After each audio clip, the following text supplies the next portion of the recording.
వారాహి నవరాత్రుల సందర్భంగా 150 మంది ఋత్వికులతో సహస్ర చండీ మహాయాగం సంప్రదించండి. నమస్తే, వెల్కమ్ టు సుమన్ టీవీ. నేను పద్మిని. ప్రస్తుతంతో పాటు సహస్ర చండీ మహాయాగ సంకల్పకర్త వేద పండితులు ప్రసన్న శర్మ గారు ఉన్నారు. మాట్లాడదాం. నమస్కారం అండి. నమస్కారం తల్లి.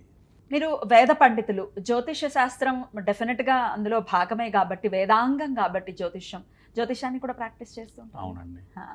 అయితే రవికి సంబంధించినటువంటి నక్షత్రాలు, ఆ నక్షత్రాలు ఏవి, అలాగే అమ్మవారి ఆరాధనని వీళ్ళు చేస్తే గనక వచ్చేటటువంటి ఫలితం ఏమిటి అనేది మీ ద్వారా తెలుసుకోవాలనుకుంటున్నాను. సహస్ర చండీ మహాయాగాన్ని నిర్వహిస్తున్నారు. చిన్న విషయం కాదు ఖచ్చితంగా. అయితే ఈ 3 నక్షత్రాలు వాళ్ళు, అంటే ఏవి ఆ 3 నక్షత్రాలు, ఎవరెవరు ఎలా పాల్గొనాలి, ఎలా అమ్మవారి ఆరాధన చేయాలి, ఒకసారి చెప్పండి. మా శ్రీమాత్రే నమః. జ్యోతిష్ శాస్త్రం దగ్గరికి వచ్చేసరికి అందరికీ తెలుసున్నదే శృతుల్లోంచి స్మృతులు వచ్చినటువంటివి. అంటే వేదంలోంచి వచ్చినటువంటి 6 అంగాలు, వాటినే శాస్త్రాలుగా. అందులో జ్యోతిష్ శాస్త్రాన్ని మీమాంస శాస్త్రము అంటారు. దాన్ని వాడుక పదంలోకి తీసుకొచ్చేసరికి జ్యోతిష్ శాస్త్రము అన్నారు. ఈ జ్యోతిష్ శాస్త్రం మొత్తం 18 విషయాల్లో 18 రకాలుగా ఈ జ్యోతిష్ శాస్త్రాన్ని అష్టాదశ జ్యోతిష్ శాస్త్రాణం అని శాస్త్రవచనం అండి. ఆ 18 రకాల్లో ఒకటి ఈ కుండలి, అంటే జాతకం చక్రం వేసుకోవడం, దాన్ని బట్టి దాని యొక్క గ్రహ గతులను బట్టి, ఆ యొక్క దశలను బట్టి, అంతర్దశలను బట్టి ఫలితాలు ఉండడం అనేది జరుగుతూ ఉంటుంది. ఈ గ్రహాల గంట మూలానికి ఇంకా వెళితే నక్షత్రాలు. ఈ నక్షత్రాల్లో మీరు అడిగినట్టుగా ముందుగా సూర్యగ్రహము. ఈ సూర్యగ్రహానికి ఉండేటువంటి 27 నక్షత్రాల్లో ఈ సూర్యగ్రహానికి 3 నక్షత్రాలు ఉన్నాయి తల్లి. ఒకటి కృత్తిక, 2 ఉత్తర, 3 ఉత్తరాషాఢ. ఈ 3 కూడా రవి నక్షత్రాలు అంటారు. ఈ రవి నక్షత్రాలు ఉండేటువంటి జనులందరూ కూడా వీరికి అందరికీ ఇంచుమించులో కొన్ని ఉండేటువంటి వాళ్ళకి కొన్ని అందరికీ ఒకేలా ఉండేటువంటి కొన్ని సైమల్టేనియస్గా ఉండేటువంటి స్వభావాలు, భావాలు ఉంటూ ఉంటాయి.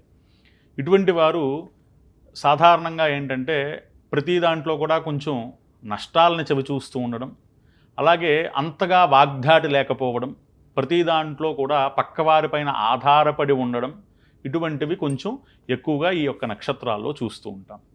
ఈ నక్షత్రాల్లో కూడా ఒక్కొక్క నక్షత్రానికి ఒక్కొక్క రాశులు ఉన్నాయి మళ్ళా.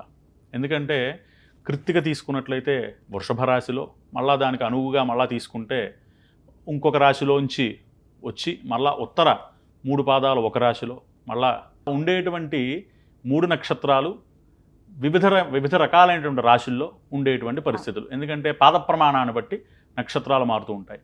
వాటి యొక్క స్వభావం ఎలా ఉంటుంది అనేసరికి మాట్లాడుకున్నట్లయితే చెప్పాను కదండి, పక్కవారిపైన ఎక్కువ ఆధారపడి ఉండేటువంటి పరిస్థితులు. ఈ ఉండేటువంటి పరిస్థితుల రీత్యా ఈ రవి నక్షత్రం వారు కీర్తి ప్రతిష్టలు సంపాదించడానికి, ఆరోగ్యాన్ని బాగా చూసుకోవడానికి వీరు ఈ యొక్క అమ్మవారి యొక్క ఆరాధన చేసినట్లయితే చాలా విశేష ఫలితాలన్నీ కూడా కలిగి వారు ఉండేటువంటి స్థితుల్లోంచి ఉన్నతమైన స్థితికి వెళ్ళేటువంటి పరిస్థితులు ఈ యొక్క నక్షత్రాల వారికి ఉన్నాయండి. ఇది ఈ యొక్క అమ్మవారి యొక్క చాలా అనుగ్రహం పొందేటువంటి ఒక అవకాశం కూడా. సూర్యుడికి సంబంధించిన, అంటే వింశోత్తరి ప్రకారం చూసుకుంటే సూర్యుడికి సంబంధించిన 3 నక్షత్రాలు.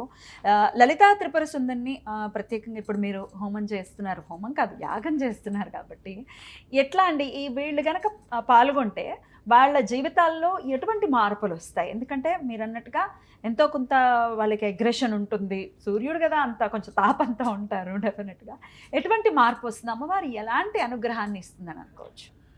వీరి యొక్క మనస్థితి ఫస్ట్ మారుతుందండి.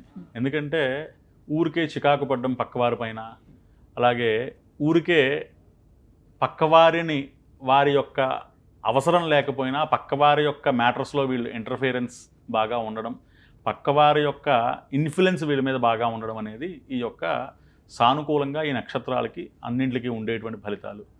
ఇవి ఈ యొక్క అమ్మవారి యొక్క ఆరాధన చేయడం వల్ల, ఎందుకంటే గ్రహాలు అలాగే నక్షత్రాలన్నీ కూడా లలితా త్రిపుర సుందరి యొక్క ఆధీనంలో ఉంటాయండి. కాబట్టి ఈ యొక్క త్రిపుర సుందరి అమ్మవారిని ఆరాధన చేయడం వల్ల ఆవిడే జగజ్జననిగా మహాకాళి, మహాలక్ష్మి, మహాసరస్వతిగా, చండీ అమ్మవారిగా ఉద్భవించారు.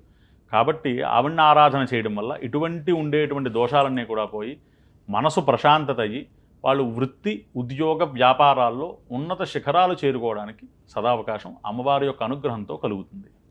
నిత్యం కూడా అమ్మవారిని ఎలా ఆరాధన చేసుకోవచ్చండి ఈ 3 నక్షత్రాలు? అంటే ఈ నక్షత్రాలు వాళ్ళు ఇందులో విశేషంగా మనం ఖడ్గమాలలో తీసుకున్నట్లయితే శ్రీ మహాభట్టారిక అంటే అమ్మవారికి ఉండేటువంటి ఒక పేరండి. అంటే అమ్మవారు నవరత్న ఖచిత సింహాసనం పైన పద్మాసనం వేసుకుని అమ్మవారు కూర్చుని ఉండేటువంటి సమయంలో చతుషష్ఠి యోగినులు అమ్మవారికి విశేషమైనటువంటి సేవలు చేస్తూ ఉంటారు.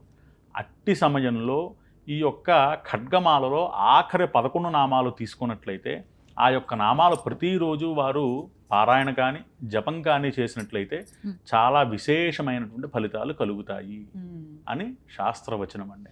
కాబట్టి ఈ రవి నక్షత్రాల వాళ్ళు ఈ యొక్క అమ్మవారి యొక్క ఆరాధన చేస్తే చాలా విశేషమైనటువంటి ఫలితం కలుగుతుంది. ఈ 11 నామాలు కూడా చాలా విశేషంగా బీజాలతో కూడా కలుపుకుని శ్రీ త్రిపురాంబాయై నమః, మహాత్రిపుర సుందర్యై నమః, మహామహేశ్వర్యై నమః, మహామహారాజ్ఞై నమః, మహామహాశక్త్యై నమః, మహామహాగుప్త్రే నమః, మహామహాజ్ఞప్త్రే నమః, మహామహానందాయ నమః, మహామహాస్కందాయ నమః, మహామహాశయాయై నమః, మహామహాశ్రీచక్రనగర సామ్రాజ్ఞై నమః అనేటువంటి ఈ 11 నామాలని విశేషంగా ఎవరైతే ఆరాధన చేస్తారో వారి కోరికలన్నీ కూడా తీర్చేటువంటి కొంగు బంగారంగా లలితా త్రిపుర సుందరి అమ్మవారు విరాజిల్లుతూ ఉంటారండి. అద్భుతం అండి, అద్భుతం. నిజంగా మహద్భాగ్యం ఇది, ఇట్లాంటివి తెలుసుకోవటం ఖచ్చితంగా. ఎందుకంటే సులభతరంగా అమ్మవారిని ప్రసన్నం చేసుకోవాలి అని ఖచ్చితంగా అనుకుంటూ ఉంటారు, కానీ ఏం చేయాలో తెలియదు, అగమ్యంగా ఉంటుంది.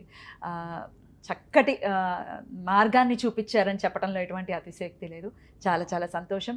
ఈ 3 కృత్తిక, ఉత్తరాషాఢ నక్షత్రం వాళ్ళకి ఇది ఖచ్చితంగా ఉపయోగపడుతుంది. అలాగే జూలై 15వ తారీఖు నుంచి కూడా అత్యంత వైభవోపేతంగా సహస్రచండీ మహాయాగాన్ని నిర్వహిస్తున్నారు ప్రసన్న శర్మ గారు. హైదరాబాద్ కూకట్పల్లి కమ్యూనిటీ హాల్లో చాలా వైభవంగా జరుగుతున్నటువంటి ఈ కార్యక్రమంలో మీరు పాల్గొనండి. స్క్రీన్ మీద కనిపిస్తున్నటువంటి నంబర్స్కి కాంటాక్ట్ చేయండి. నెక్స్ట్ వీడియోలో చంద్రుడికి సంబంధించిన 3 నక్షత్రాల వారు మరి లలితా త్రిపుర సుందరిని ఎలా ఆరాధన చేసుకోవాలి, తద్వారా ఎలాంటి ఫలితం వస్తుందో తెలుసుకుందాం. చాలా చాలా కృతజ్ఞతలండి. నమస్కారం. ధన్యవాదాలు తల్లి.